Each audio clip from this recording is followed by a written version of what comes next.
பூலோக சொந்தங்கள் அனைவருக்கும் அன்பான காலை வணக்கங்கள். எதிரதா காக்கும் அறிவினார்க்கில்லை அதிர வருவதோர் நோய், வருமுன் வருவதை காத்துக்கொள்வதே சிறந்த அறிவாளி என்றும் அவர்களுக்கு துன்பம் நேராது என்பதும் திருவள்ளுவரின் வாக்கு. இன்றைய நேரம் நல்ல நேரம் நிகழ்ச்சியில் சயின்டிஃபிக் ஜோதிடம் குறித்த பல சுவாரஸ்யமான தகவல்களை நம்முடன் பகிர்ந்து கொள்வதற்காகவும் உங்களுடைய கேள்விகளுக்கு பதிலளிப்பதற்காகவும் நம்முடைய அரங்கிற்கு வருகை தந்திருக்கிறார் தமிழ்நாடு இந்து சமய அறநிலையத்துறையின் கரூர் மாவட்ட அறங்காவலர் குழு தலைவரும் ஜோதிட ஜாம்பவானும் சயின்டிஃபிக் ஆஸ்ட்ராலஜருமான டாக்டர் பரணி பால்ராஜ் அவர்கள். வாங்க அவரை சந்திப்போம். வணக்கம் சார். வணக்கம்மா. நல்லா இருக்கீங்களா? நல்லா இருக்கம்மா. உலகமெங்கும் வாழும் புதுயுகம் தொலைக்காட்சி நேயர்களுக்கு என் உள்ளம் கனிந்த பணிவான காலை வணக்கத்தை உரிதாக்கி மகிழ்கின்றேன்.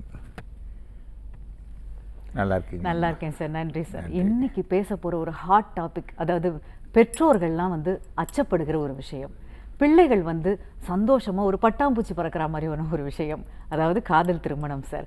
அதாவது முதலில் யோசிக்கணும், பிறகு நேசிக்கணும், மனசு ஏற்றுக்கிட்ட சேர்த்துக்கிட்டு வாழ அப்படின்ற பாடல் வரியெல்லாம் வேற நம்ம கேட்டுட்டு இருக்கோம் சார். அதாவது கல்யாணம் அப்படிங்கிறது ஒரு பெரிய விஷயம் தான் வாழ்க்கையில் எல்லாருக்குமே. அதாவது முறைப்படி செய்கின்ற கல்யாணமாகட்டும், காதல் திருமணமாகட்டும், அதில் எல்லாத்துலேயுமே ப்ளஸ் அண்ட் மைனஸ் ஈக்குவலாக தான் சார் இருக்குது. ஏன் சார் பயப்படுறாங்க பெற்றோர்கள் காதல் திருமணம் செய்து கொடுக்கறதுக்கு? அதாவது ரிஸ்கே வேணான்னு நினைக்கிறாங்களா? இந்த காதல் திருமணம் எல்லா ராசினருக்குமே இருக்குதா? அந்த மாதிரியான யோகமா இல்லை அபயோகமா அப்படின்னு தெரிஞ்சுக்கலாம். அதாவது அபயோகம்னு எப்படிமா அதை சொல்லிட முடியும்? ஒரு பாசமும் நேசமும் ஒருத்தர் மேல் ஒரு ஆண் பெண் வைக்கும்போது அது அபயோகம்னு சொல்லிட முடியாது. அது விரலுக்கு தகுந்த வீக்கத்தை போல என்ன தகுதிக்கு உண்டான அமைப்போ அந்த ஜாதகத்தில் காதல் என்பது 5வது இடம், காமம் என்பது 7வது இடம், போகம் என்பது 3வது இடம். இந்த 3 சங்கமங்கள் பிறப்பு ஜாதகத்தில் சாதகத்தாரையில் அமைந்து விட்டாலே இந்த பெண் யாரை காதலித்து சந்தோஷமாக அமைப்பில் திருமண பந்தத்தில் அமைந்து நல்ல தாம்பத்திய சுகத்தில் இல்லறத்தில் நல்லறம் பேணி நல்ல மழலை செல்வங்கள் பூத்து நல்ல சிறப்பாக வாழக்கூடிய ஐஸ்வர்யம் அந்த ஜாதகத்தில் இருக்கணும். இன்னார் தான் காதலிக்கணுங்கிறது இல்லை. அப்போது அதாவது இந்த ஒரு ஜாதகத்தினுடைய அடித்தட்டு என்னென்னா, ஒரு உதாரணத்துக்கு கும்பலகணத்தை முன்வைக்கலாம். கும்பலகணத்திற்கு பஞ்சமாதிபதி என்று சொல்லக்கூடிய காதல் ஸ்தானாதிபதியை யார் வருவார் அப்படின்னு கேட்டால் புதன் வருவார். புதன் ஒரு அலிகிரகம், சாயா கிரகம், அதாவது அந்த ஸ்தானத்தை நம்ம குறிப்பிடுவோம். ஆனால் புதனோட அந்த காதலுக்கு கொழுந்து விட்டு எரியக்கூடிய ஒரு ஸ்தானம் என்பது சொல்லப்போனால் இந்த சுக்கிரன். காதல் சக்ஸஸ் ஆகணும்னா அப்போது இந்த புதனோட இந்த சுக்கிரன் ப்ளஸ்ஸாக ஒன்றா கூடி அதில் ராகுவோ நல்ல அழகாக அமைந்து விட்டாலே காதல் அவர்களுக்கு சக்ஸஸ். ஆனால் காதல் சக்ஸஸ் ஆகிட்டு காதல் என்பது 5ஆம் இடம்தான். அப்போ பூர்வ புண்ணிய 5ஆம் இடம், பூர்வ புண்ணிய புத்திரஸ்தானம்னா மனசு சம்பந்தமான ஸ்தானமும் காதல் ஸ்தானம் 5. 5ஆம் இடம் என்பது காதல் ஸ்தானம் கணவன் மனைவியாக பிரதிபலிக்கணும் என்றால் 7வது ஸ்தானம் அவர்கள் ஜாதகத்தில் நன்றாக அமைய வேண்டும். சரி, 7வது ஸ்தானம் கணவன் மனைவியாக பிரதிபலித்து கூட காதல் வாழ்க்கையில் சக்ஸஸ் ஆகலை, திருமணம் நடந்ததப்பா ஆனால் காதல் முறிஞ்சிருச்சு. திருமணத்துக்கு பிறகு அது காதல் முறிஞ்சிருச்சுன்னு சொல்கிறது திருமணத்துக்கு முந்தி. கணவன் மனைவியாக போது காதலித்து திருமணம் செய்து எங்கள் வாழ்க்கை சக்ஸஸ் ஆகலை. அந்த சக்ஸஸ் அப்படின்னா வெற்றி ஸ்தானம், உபஜயஸ்தானம் என்று சொல்ல போனாலே இந்த 3ஆம் இடத்தை நம்ம சொல்லுவோம். அந்த 3ஆம் இடம் வீர தீர பராக்கிரம ஸ்தானம். இதுதான் காதல் ஸ்தானத்துக்கு துணை கொண்ட போகஸ்தானம்னா. அப்போது 2 உடல்கள் பின்னப்பட்டு போக சுகத்தில் இல்லறத்தில் நல்லறம் பேணி மழலை செல்வம் பூக்கிறதுக்கு தான் 5வது இடம். தாம்பத்தியம் என்பது 3வது இடம்.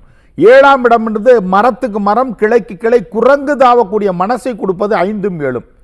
அப்போ இதை பார்த்தா நல்லா இருக்கு, அந்த பெண்ணை பார்த்தா நல்லா இருக்கு, அந்த பையனை பார்த்தா நல்லா இருக்குது. காதல் என்பது மரத்துக்கு மரம், கிளைக்கு கிளை, குரங்கு தாவக்கூடிய மனசு யார் என்று சொன்னாலே அதுவும் 5ஆம் இடத்தை வைத்துத்தான். 5ஆம் இடத்திற்கு ஆப்போசிட்டான பிளானட் என்னன்னா 3ஆம் இடம். இந்த 5ம் 3ம் 11ஆம் இடம் லாபமாக வரும், ஒரு இடத்துக்கு மாரகமாக வரும். அப்போ இதே கும்பலகணக்காரர்களுக்கு இந்த புதனோட இந்த செவ்வாய் கூடி சுக்கிரனும் கூடியிருக்கான்ப்பா. அப்போ சுக்கிரனும் புதனும் கூடனா நான் ப்ளஸ்ன்னு சொன்னேன். சுக்கிரன் புதன் ப்ளஸ் செவ்வாய் ஒன்று கூடனா இவர்கள் விரும்புவாங்க, திருமண தருணத்தில் இவங்க 2 பேர்களுக்கு ஒரு பெண்ணு வேணான்னு விட்டுடுவா, இல்லை பையனும் வேண்டான்றா, ஏதோ ஒரு காரணங்கள். இவர்களுக்கு காதல் என்பது முறிந்த பட்டமாகும். காதல் திருமணத்தில் முடிய வேண்டும் என்றால் 7வது சம்பந்தம், அதாவது சூரியன் அந்த ஜாதகத்தில் நல்லா இருக்கணும். ஏன்னா அந்த கும்பல கணக்காரருக்கு பர்டிகுலராக சொல்ல எல்லா லக்கணம் என்னால் சொல்லிட முடியும்.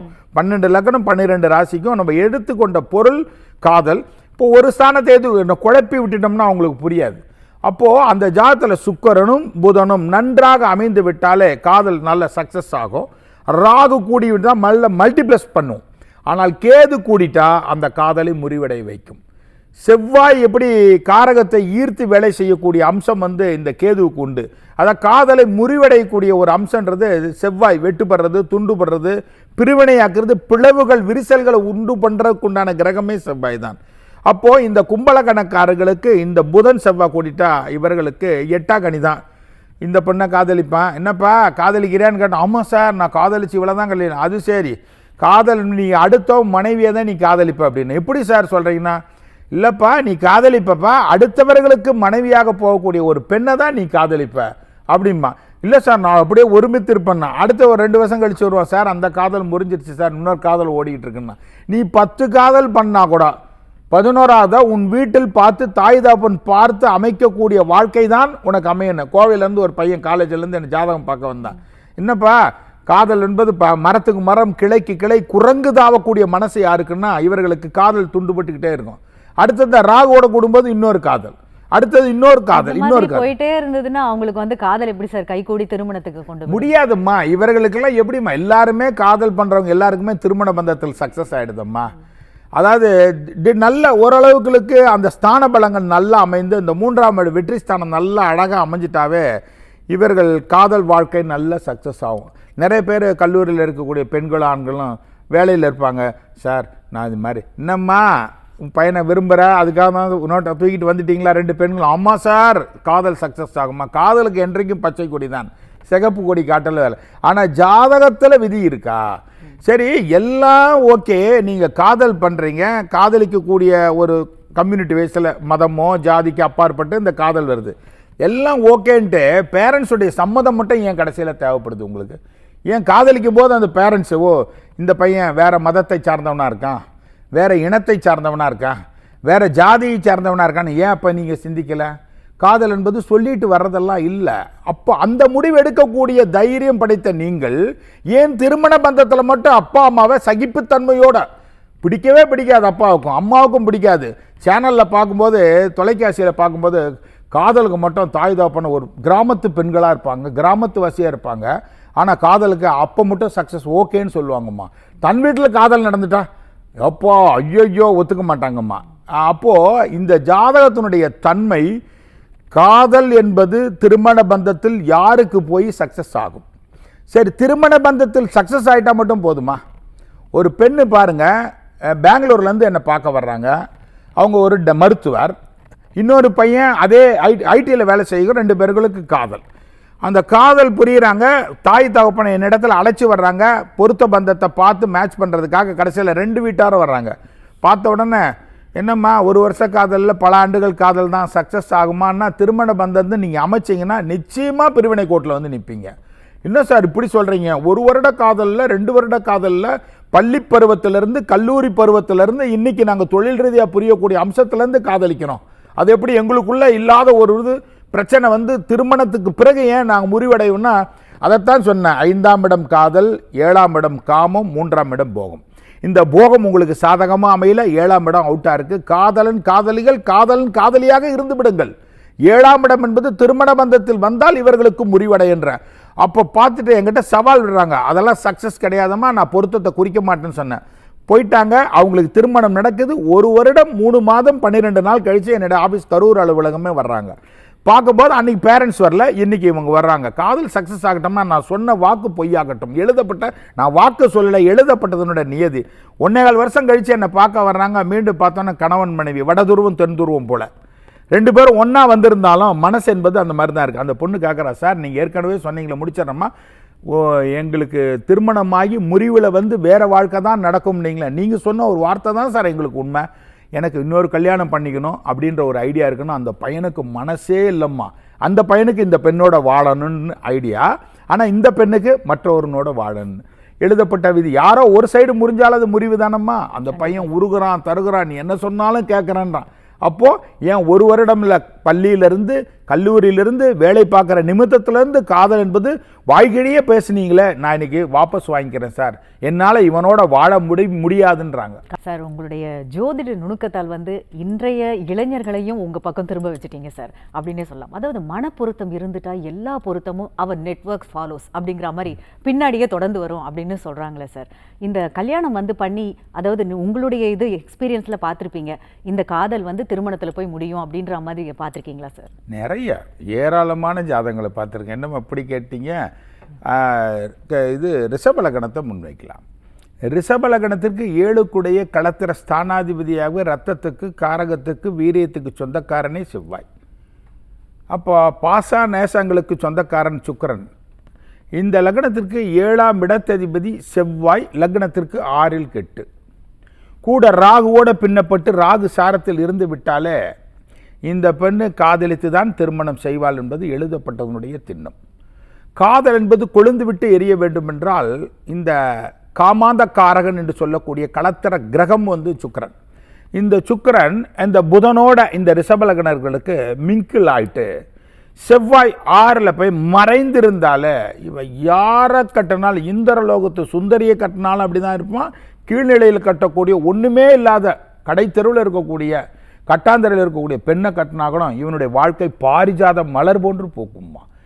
காதல் என்பது 5வது இடம், எல்லாத்துக்குமே சக்ஸஸ் ஆகுமா அப்படின்னா, இந்த ரிஷபலக்கணக்காரர்களுக்கு செவ்வாய் 6ல் மறைஞ்சு ராகுவோட பின்னப்பட்டாலும், ராகு சாரத்தில் இல்லை என்று சொன்னாலும் 6ல் மறைஞ்சிட்டு இந்த லக்னத்திற்கு இளையதாரத்துக்கு உண்டான சங்கமம் என்று சொல்லக்கூடிய போகாதிபதி குரு நிறைந்து நிற்காமல் மறைந்து நின்றாலே இவர்களுக்கு காதல் வாழ்க்கையில் நல்ல சக்ஸஸ் ஆகிறாங்க. நல்ல கணவன், ஒரு பெண் ஜாதகமாக இருந்தால் நல்ல கணவன் வாய்க்கிறாங்க, அல்லது ஒரு ஆண் ஜாதகமாக இருந்தால் நல்ல மனைவி வாய்க்கிறாங்க. இந்த 3ஆம் இடம் போக ஸ்தானாதிபதியோட இந்த சந்திரனோட குரு மிங்கிள் ஆகி, அல்லது இந்த செவ்வாய் டச்சில் 12ல் சந்திரன் இருந்து நேரடியாக பார்த்து விட்டாலே. அதே போன்று இந்த ரிஷபலக்கணக்காரர்களுக்கு செவ்வாய் புதன் ஒன்று கூடனா காதல் என்பது இவர்களுக்கு அருந்தப்பட்டம் தான். நீ யாரை கல்யாணம் பண்ணா திரும்ப காதலித்தாலும் அவர்களுக்கு தோல்வியிலேயே தழுவும். இந்த புதன் வந்து காதல் கிரகம். இந்த லக்னத்திற்கு காதல் கிரகம் என்று சொன்னாலே சுக்கிரனை சொல்லுவோம் இயற்கையா. இந்த லக்னத்திற்கு பஞ்சமாதிபதி என்று கூடிய காதல் ஸ்தானாதிபதியோட ராகு கூடி அதனோட சுக்கிரன் டச்சில் இருந்துட்டா நல்ல காதல் சக்சஸ் ஆகும். அதே போன்று காதல் சக்சஸ் அப்படின்னாவே 7ஆம் இடம் திருமண பந்தத்தில் போய் முடியறது அது நல்லா இருக்கணும். அந்த 7ஆம் இடத்து செவ்வாய் கெட்டு இருக்கணும். எங்கெங்கே இருக்கணும்? 3ல் இருக்கணும் ரிஷபலக்கணக்காரர்களுக்கு, 6ஆம் இடத்துல இருக்கணும், அல்லது 8ஆம் இடத்துல மறைந்து இருக்கணும் இந்த செவ்வாய், அல்லது இந்த ஜாதகத்துக்கு 11லையோ அல்லது 12ல் கூட இருக்கலாம். ஆனால் இந்த செவ்வாயும் புதனும் நேரடியான தொடர்பு கொண்டிருக்கக்கூடாது, இல்லை ஒன்று சேரக்கூடாது இந்த ரிஷபலக்கணக்காரர்களுக்கு. அதே போன்று பாருங்கள், இந்த கடகலகணம்னு எடுத்துக்கோங்க. கடகலகணத்திற்கு காதலில் நல்ல சக்சஸ் ஆகணும்னா செவ்வாயை பஞ்சம கர்மாதிபதியாக, பஞ்சம ஜீவனாதிபதியாக, பஞ்சம ராஜ பரிபாலனத்துக்கு சொந்தக்காரன் செவ்வாய்.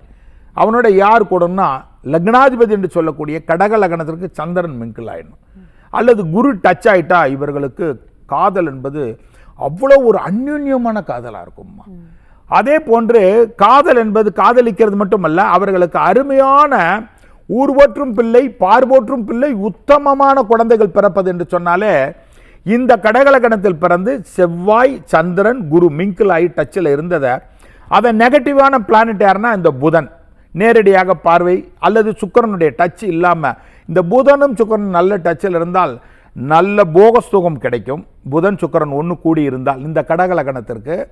அதே போன்று குருவும் செவ்வாயும் ஒன்று கூடியிருந்தால் நல்ல புத்திர பாக்கியம் கிடைக்கும். காதல் என்பது எந்த மதம், எந்த ஜாதி, எந்த குலத்தை சார்ந்தவர்களாம் பேரண்ட்ஸ் வந்து ஓகேன்னு சொல்லுவாங்க. அப்போ சக்ஸஸ் ஆகிடும். ரெண்டாவது தாம்பத்தியமும் நல்லா இருக்கும், பொருளாதாரமும் இவர்களுக்கு நல்லா இருக்கும்.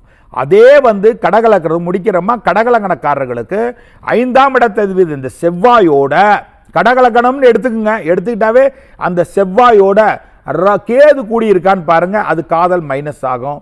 சப்போஸ் வந்து புதன் கூடியிருக்கான்னு பாருங்க, காதல் மைனஸ் ஆகும். சுக்கிரனும் செவ்வாயும் கடக லக்னத்துக்கு ஒன்று கூடுனா காதல் தோல்வியில் போய் முடியும். காதல் சக்ஸஸ் ஆகக்கூடிய நிலை. அதே போன்று செவ்வாய் சனி காதலில் சக்ஸஸ் ஆகும், ஒரு இடத்துல பார்த்தீங்கன்னா சக்ஸஸ் ஆகாது. அந்த கூட்டுக்கலவைன்றது இந்த கடக லக்னத்துக்கு சொல்கிறேன், எல்லாத்துக்கும் சொல்கிறேன். 12 லக்னத்துக்கும் 12 ராசிகளுக்கும் எப்படி காதல் கிரகங்கள் எங்கெங்கே அமைந்திருந்தால், அது கல்லூரி பருவமாக இருந்தாலும், காதல் அதாவது வேலை வாய்ப்பிலிருந்து காதல் அம்சமாக இருந்தாலும் சரி, மாணவ கண்மணியிலிருந்து அதிலிருந்து காதல் ஊடுருவி அந்த காதல் சக்ஸஸ் ஆகணும்னா 3ஆம் இடம் நல்லா இருக்கணும், போகஸ்தானம் நல்லா இருக்கணும், 5ஆம் இடம் பூர்வ புண்ணியம், கலத்திரஸ்தானம். இந்த 3 பேட்டர்ன் நல்லா இருந்தால் அவங்க காதல் சக்ஸஸ். ஒரு பேட்டர்ன் நல்லா இருந்தால் காதலில் இப்படியா இப்படியான்னு இருக்கும், இன்னொரு மைனஸில் இருந்தால் காதல் துண்டுபடும். 3 வகையான அமைப்பே நம்ம சொல்லலாம். கண்டிப்பா சார். நிகழ்ச்சி நேயர்கிட்ட பேசலாம். வணக்கம், நேரம் நல்ல நேரம். யார் பேசுறீங்க? வணக்கம் மேடம். வணக்கம் மேடம். நல்லா இருக்கீங்களா மேடம்? நல்லா இருக்கேன் சார். நல்லது. நீங்க எங்க இருந்து பேசுறீங்க? உங்க பேர் என்ன சார்? நான் கோயம்புத்தூர்ல பேசுறேன் மேடம். நல்லது சார். யாருக்காக சார் கேட்க போறீங்க? என் பொண்ணுக்கோசரம் கேட்கறேன் மேடம். ஓகே, உங்க மகளுடைய ராசி, வயது, நட்சத்திரம், லக்னம் இது எல்லாமே சொல்லிடுங்க சார்.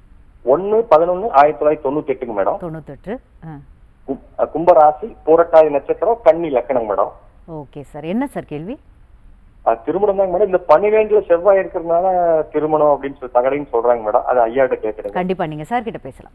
ஐயா வணக்கங்க. நீங்கள் அழகாக சொன்னீங்களே, உங்கள் மகளுக்கு கன்னி லக்னம், ராசி கும்பராசி, நட்சத்திரம் வந்து பூரட்டாதின் 12ல் செவ்வாய். எவ்வளோ பெரிய அம்சம் தெரியுங்களா?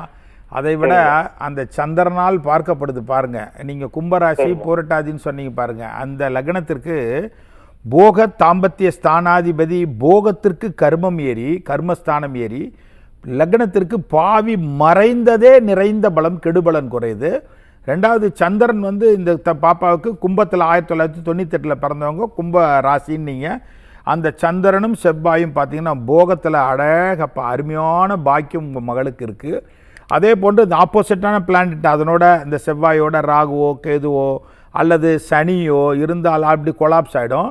மற்ற வகையில் இது மட்டும் தூய சங்கமத்தில் இருந்தால் கட்டாயம் அழகான வாழ்க்கை துணை அமையறதுக்கு உண்டான பாக்கியம் உங்கள் மகளுக்கு. யாரை திருமணம் செய்தால் நல்லா வாழணும், அந்த பாக்கியம் உண்டு. ஆனால் 7ல் வந்து புதன் வந்து அந்த ஸ்தானத்தில் நீசம் பெறக்கூடாது. 7ல் குரு தனிச்சோ 10ல் குரு தனிச்சோ அல்லது 4ல் இருக்கிறதோ இருந்தால் இதை எல்லாத்தையும் அப்படியே மைனஸ் பண்ணும். இருந்தாலும் போக அந்யுன்யம் ஸ்தானம் இந்த குழந்தைக்கு நல்லா இருக்கிறதுனால நல்ல கணவன் தான் நிச்சயமாக வாய்ப்பான். வாழ்த்துக்கள். அழைத்ததற்கு நன்றி சார். வணக்கம், நேரம் நல்ல நேரம். யார் பேசுறீங்க? ஹலோ, வணக்கம்மா. யாருக்காக கேட்க போறீங்க? நான் ஈரோட்ல இருந்து பேசுறேங்க. என் பொண்ணு கல்யாணத்துக்காக கேக்குறேங்க. ஓகே, உங்க மகளுடைய ராசி, வயது, நட்சத்திரம், லக்னம் எல்லாமே சொல்லிடுங்கம்மா. விருச்சிக ராசிங்க, துலா லக்னம். ஓகே. அனுச நட்சத்திரங்க. 14/12/2001. ஓகே, என்னம்மா கேள்வி? என் பொண்ணுக்கு கல்யாணத்துக்கு கேட்கலான்ட்டு தான் கூப்பிட்டேங்க. கண்டிப்பாம்மா, நீங்க சார் கிட்ட பேசுங்க. அம்மா வணக்கம்மா. உங்க மகளுக்கு வந்து 2ல் சந்திரன் இருப்பது மிகப்பெரிய சிறப்பு. அதுவும் அனுச நட்சத்திரம். இந்த சந்திரன் நீசம்னு சொல்லுவாங்க. 2ஆம் இடத்துல குடும்பஸ்தானத்தில் நீசமாக இருந்தாலும் அது ஒரு வகையில் மேன்மை பொருந்தியது தானம்மா. அதே போன்று அந்த லக்னத்திற்கு குரு நல்லா அழகாக வந்து சுக்கிரனோட கூடாமல் செவ்வாயோட மிங்கில்லையோ டச்சிலையோ, அந்த செவ்வாய் ராகுவோடையோ கேதுவோடையோ அல்லது சனி புதனோட கூடாமல் இருந்தாலே உங்களுடைய மகளுடைய வாழ்க்கை நிச்சயமாக மேம்பட்டதாக இருக்கும். திருமணத்திற்கு உண்டான சங்கமும் நல்ல அதி அற்புதமாக வருகிற குரு பெயர்ச்சி பாருங்கள். போகாதிபதி போகத்தை பார்க்கிறார். 5வது மாதம் வருகிற மாதம் பெயர்கிறது. ஏன்னா போகஸ்தானத்திற்கு 7ஆம் பாவத்தில் அமர்ந்து நேரடியாக குரு லக்னத்தையும் ராசிக்கேட்டில் மறைந்து இருந்தாலும் போகத்தை பார்வையிடுவதனால் வருகிற வருடம் திருமணத்துக்கு உண்டான அற்புத தருணமாக இருக்கிறது. அழைப்பதற்கு மிக்க நன்றி அம்மா. அழைத்ததற்கு நன்றிம்மா. வணக்கம், நேரம் நல்ல நேரம். யார் பேசுறீங்க? ஹலோ, பெருந்தூர்ல இருந்து பேசுறேங்கம்மா. நல்லதுமா. யாருக்காகம்மா கேட்க போறீங்க? பையனுக்கு கேட்கணுங்க. உங்க மகனுடைய வயது, ராசி, நட்சத்திரம், லக்னம் எல்லாம் சொல்லிடுங்கம்மா. 14/10/2008ங்க. ஓகே. ரேவதி நட்சத்திரம், மீன ராசி, மேச லக்னம்ங்க ஐயா. ஓகே, என்ன கேள்விமா? படிப்பு பையன் +1 பரீட்சை எழுதிருக்காங்க. அதனால படிப்பு நல்லா இருக்குமா, ஆரோக்கியமா இருப்பானாங்கிறது. ஓகேமா, வருத்தப்பட வேண்டாம். நீங்க அதாவதுமா மேச லக்னம்னு சொன்னீங்க அழகா. அது உத்திரட்டாதியாக இருக்கட்டும், ரேவதியாக இருக்கட்டும், பூரட்டாதியாக இருக்கட்டும், கல்வி ஸ்தானாதிபதி கல்வி ஸ்தானத்திற்கு ஜலகரகம் ஜலமனையில் 12ஆம் இடம் அயன சயன போகஸ்தானத்தில் அழகாக அமைந்திருப்பது நல்ல எதிர்காலம் ஃபியூச்சருக்கு உண்டான அடித்தளமாக அமைஞ்சிருக்கம்மா. ஏன்னா மேசத்திற்கு 12ல் சந்திரன் இருந்தாலே 12ஆம் இடத்திற்கு பஞ்சமாதிபதியாகவும், லக்னத்திற்கு சுகாதிபதி 12 கட்டாலும் சுகஸ்தானத்திற்கு கடலை. அதனால் நல்ல கல்வி, மேன்மை, ஐஸ்வர்யம் இந்த குழந்தைக்கு உண்டு. கடல் கடந்து கண்டம் கடந்து ஜீவிக்கக்கூடிய, பயணிக்கக்கூடிய அம்சம் இந்த குழந்தைக்கு உண்டம்மா. நல்ல வாழ்க்கையினுடைய, அதாவது கல்வி ஸ்தானாதிபதி அந்த குரு சந்திரன் 12லிருந்து அந்த குருவோடையோ அல்லது செவ்வாயுடைய பார்வையிலேயோ இருந்தால் மிகப்பெரிய மல்டிப்ளஸ் ஆகும். நல்ல கடல்மனை நோக்கி வாழ்க்கை வாழக்கூடிய அம்சம் உங்கள் மகனுக்கு உண்டம்மா. அழைத்திருக்க மிக்க நன்றி. அழைத்ததற்கு நன்றிம்மா. சார், இது வரைக்கும் பல துல்லியமான தகவல்களை எங்களுடன் பகிர்ந்து கொண்டமைக்கு மிக்க நன்றி சார். நன்றி அம்மா. அதாவது நிகழ்ச்சியினுடைய நம்ம இறுதி பகுதியில் இருக்கிறோம். மீண்டும் அடுத்த நிகழ்வில் அடுத்த வாரம் புதன்கிழமை காலை 7 மணிக்கு நேரடியாக சந்திப்போம். என்னை சந்திக்க வேண்டுமென்றால் ஒவ்வொரு வாரமும் சென்னையில் நெற்குன்றத்தில் என்னுடைய அலுவலகம் இருக்குங்க. அங்கே சந்திக்கணும்னா செவ்வாய், புதன், வியாழன் 3 தினங்கள் சந்திக்கலாம். கரூர்லேயும் என்னுடைய அலுவலகம் இருக்கிறது. ஒவ்வொரு வாரமும் வெள்ளி, சனி, ஞாயிறு, திங்கள் 4 தினங்களும் என்னை கரூர் அலுவலகத்திலும் சந்திக்கலாம். என்னுடைய யூடியூப், இதை பார்க்க தவறிகளுடைய என்னுடைய யூடியூப் ஆஸ்ட்ரோ பர்னி பால்ராஜின் யூடியூப் இருக்குது. அதில் நிறைய பதிவிறக்கங்கள் ஒவ்வொரு வாரமும் பதிவிறக்கம் செய்து கொண்டிருக்கிறோம். அதை பார்த்து கண்டுகளிக்கலாம். மீண்டும் அடுத்த நிகழ்வை சந்திப்போம். வாய்ப்புக்கு நன்றி கூறி விடைபெறுகிறேன். நன்றி, வணக்கம். இந்நிகழ்ச்சியை பார்த்துக் கொண்டிருக்கும் அத்துணை பேருக்கும் இந்நாள் இனிய நாளாக அமையட்டும். புதுயுகத்துடன் இணைந்திருங்கள், மகிழ்ந்திருங்கள். மீண்டும் சந்திப்போம். நன்றி, வணக்கம்.